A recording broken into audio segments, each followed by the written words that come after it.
On arrive bientôt à la sortie de la prochaine Game Drop avec le Copper Golem, qui au passage le nom a été donné The Copper Age, l'âge du Copper tout simplement. Et aujourd'hui au passage vous l'entendez, j'ai la voix complètement cassée, mais surtout Mojang vient de sortir une nouvelle snapshot avec quelques petites choses intéressantes, donc je vais tout vous montrer. Première chose, et je pensais qu'ils allaient le sortir aujourd'hui, mais en fait pas du tout, ils vont le faire donc demain. Vous le voyez, il y a une toute nouvelle playlist, on n'a pas du tout les noms, mais il y a 11 nouvelles musiques qui vont être ajoutées avec cette Game Drop. On verra au passage, je pense, si jamais, ça sera peut-être jeudi, mais il y aura peut-être une bêta sur Bedrock avec tout simplement un nouveau CD, peut-être d'ici jeudi, parce que vu que ça sort demain mercredi, en vrai, il y a possibilité. Bon, sinon, venons-en à la snapshot, qu'est-ce qui a été ajouté? C'est vraiment étonnant que Mojang ait fait ça, mais vous le voyez derrière moi, on a l'arrivée en fait d'une nouvelle entité qu'on va pouvoir faire spawn en créa, donc ça c'est que du créa, pas de la survie, et en fait c'est littéralement ce que vous avez déjà vu si jamais vous avez joué sur des serveurs, c'est littéralement un NPC. Et pour les gens qui savent pas, c'est simplement en fait une entité qui reprend la forme, vous pouvez donner un skin, des items, des trucs, etc., lui faire un petit peu ce que vous voulez, et c'est littéralement en fait un joueur, voilà, une entité qui représente un joueur, donc ça va être très pratique, ça surtout pour les map makers. Bon, après il y a des mods qui existent depuis, même des plugins qui existent depuis des années pour les serveurs, etc., que les gens utilisent, mais là c'est super cool parce que c'est pas mal utile. Bon, par contre pour les gens qui se posent la question, ça reste une entité, c'est littéralement pas un joueur. J'ai fait des tests et oui, effectivement ça ne charge pas une zone ou quoi que ce soit, donc vous pouvez pas vous amuser à en faire spawn un peu comme avec Carpet et tout, non, c'est pas du tout ça, c'est vraiment juste une entité pour faire un NPC et vous pouvez lui donner des items.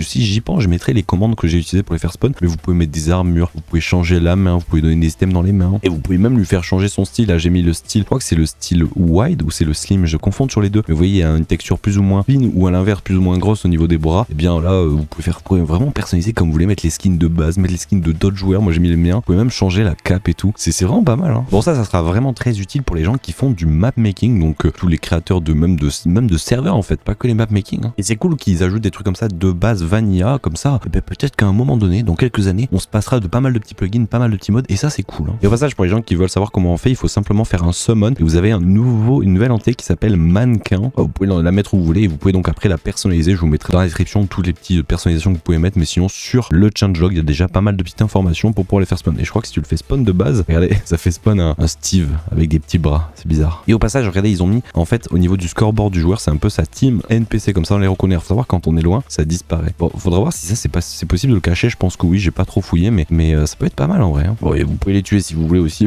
On verra si les gens s'en servent vraiment, mais moi je trouve que c'est plutôt cool ce genre d'ajout. Votre ajout, et je pense que Mojang m'écoute. Ou alors je sais pas, je deviens parano peut-être. Mais pour les gens qui ont vu l'épisode qui est sorti, n'hésitez pas à aller voir, qui est sorti samedi, le plus gros épisode de l'aventure hardcore actuellement avec une énorme usine. Je parlais justement des bordures du monde parce qu'on allait à la bordure en hardcore, etc. Et je parlais justement du fait que, eh bien, la bordure dans le monde sur Minecraft, je crois qu'en Vanilla elle a 29 millions et je crois qu'elle a 17 blocs des 30 millions. Donc ça va être 29 999 983, je pense, un truc comme ça, je crois la coordonnée exacte. Et le truc, c'est que j'avais dit, ouais, c'est un peu bête comment ils l'ont fait parce que les world bordures sont toutes les mêmes. Elles sont toutes à 30 millions dans le Nether, dans l'Overworld et dans l'Ender, ce qui n'a aucun sens parce que le Nether c'est une division de 8 de l'Overworld, donc ça n'a pas trop de sens. Faut croire que Mojang m'écoute ou alors je suis devin. Je vois le futur dans les snapshots parce que justement ils ont ajouté une nouvelle fonctionnalité qui était cool et que j'attendais justement à pouvoir faire sur des serveurs et tout, c'est que maintenant vous pouvez gérer la world bordure selon le monde. Et honnêtement ça c'est super bien parce que quand vous avez une map avec d'autres joueurs et que vous voulez par exemple que les gens ils aient exploré qu'une certaine petite zone mais que vous voulez pas que dans le Nether ils aillent plus loin, vous étiez un peu embêté parce que si vous mettiez 10 000 dans le Nether et c'était 10 000 dans l'Overworld aussi, pareil dans l'Ender, ça avait pas trop de sens. Et bien maintenant quand vous allez faire la commande, donc world border c'est toujours la même. Passage pour les gens qui savent pas utiliser, on va la mettre ici comme ça sera bien, on met toujours un centre, par exemple on va mettre le centre ici de la world border et ensuite on peut la définir, lui mettre un set, on peut même lui mettre une vitesse, une distance, tout ça, mais nous on va juste se contenter de lui mettre par exemple une bordure à 10 blocs. C'est centré, voilà, ça fait une bordure de 5 blocs plus 5 blocs, voilà, avec un centre, je crois que ça fait 6 je crois. Non, il n'y a pas de centre, c'est vraiment 5 de chaque côté. Ok, mais voilà, vous pouvez tout faire comme ça et maintenant en fait selon dans le monde où vous êtes, vous l'avez défini, elle sera définie juste ici à 10 blocs. Par exemple si je m'amuse à aller dans le Nether,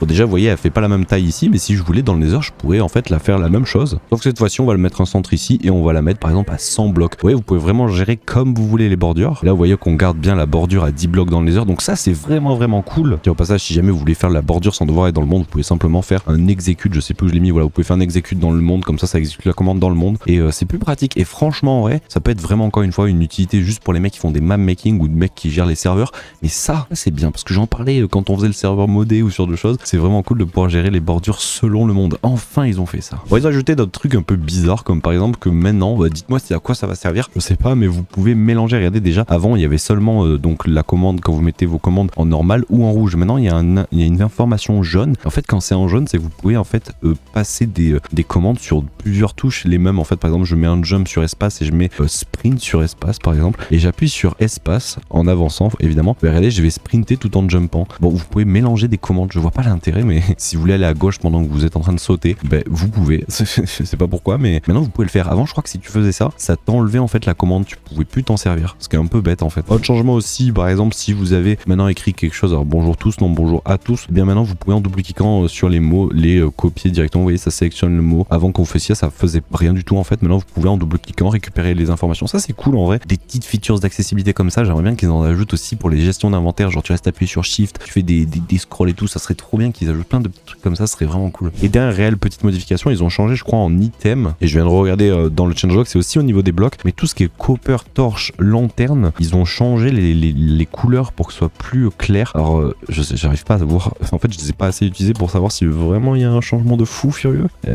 Ouais, peut-être. Faudrait voir le avant-après. Mais honnêtement, ils ont fait un petit changement pour que ce soit beaucoup plus visible, du moins acceptable pour les gens qui sont daltoniens. Donc, bon, je ne suis pas. Donc, à vous de me dire. Des petites modifications comme ça, par-ci, par-là. Et sinon, eh bien, finalement, on arrive à la fin. Il y avait eu aussi des snapshots les semaines dernières. Je les ai pas traités parce que c'était juste des correctifs de bugs. Ils avaient ajouté 2-3 conneries vraiment. Et aussi, c'était un peu l'amélioration du Copper Golem. Faudra vraiment voir. De ce que je vois, c'est toujours pas ça. Honnêtement, il est toujours un peu perdu. Faudra voir vraiment à la sortie parce que là, pour le moment, pour les gens qui ont posé la question, aucune date de sortie pour le moment. Et on va pas se mentir, tant qu'on n'est pas en pré-release, je pense qu'on peut déjà se dire qu'il y a un minimum un mois avant qu'elle sorte. Donc je la vois bien sortir vers octobre, genre vraiment à quelques semaines, jours avant la Minecraft Live. Et comme je vous l'ai dit aussi, peut-être, on verra demain la sortie des musiques, les 11 nouvelles musiques d'ambiance. On verra s'ils sortent un CD sur Bedrock. En vrai, il y a moyen. On verra, je vous tiens au courant s'ils sortent juste un CD. Vous savez ce que je ferai? Je ferai un short si jamais il y a un CD qui sort. En tout cas, c'était tout pour cette snapshot. J'espère que vous aurez aimé un petit peu tout ce qui a été ajouté et que j'ai la voix complètement cassée. J'espère que ça s'en remettra parce que ce week-end, si vous voulez venir à partir de vendredi, samedi et dimanche, LZ Event. Donc nous, on sera en externe et on participera comme ça de notre côté. Donc si vous voulez venir, n'hésitez pas à passer en live. Et puis je vous laisse là. Merci à tous d'avoir regardé et à la prochaine. Ciao!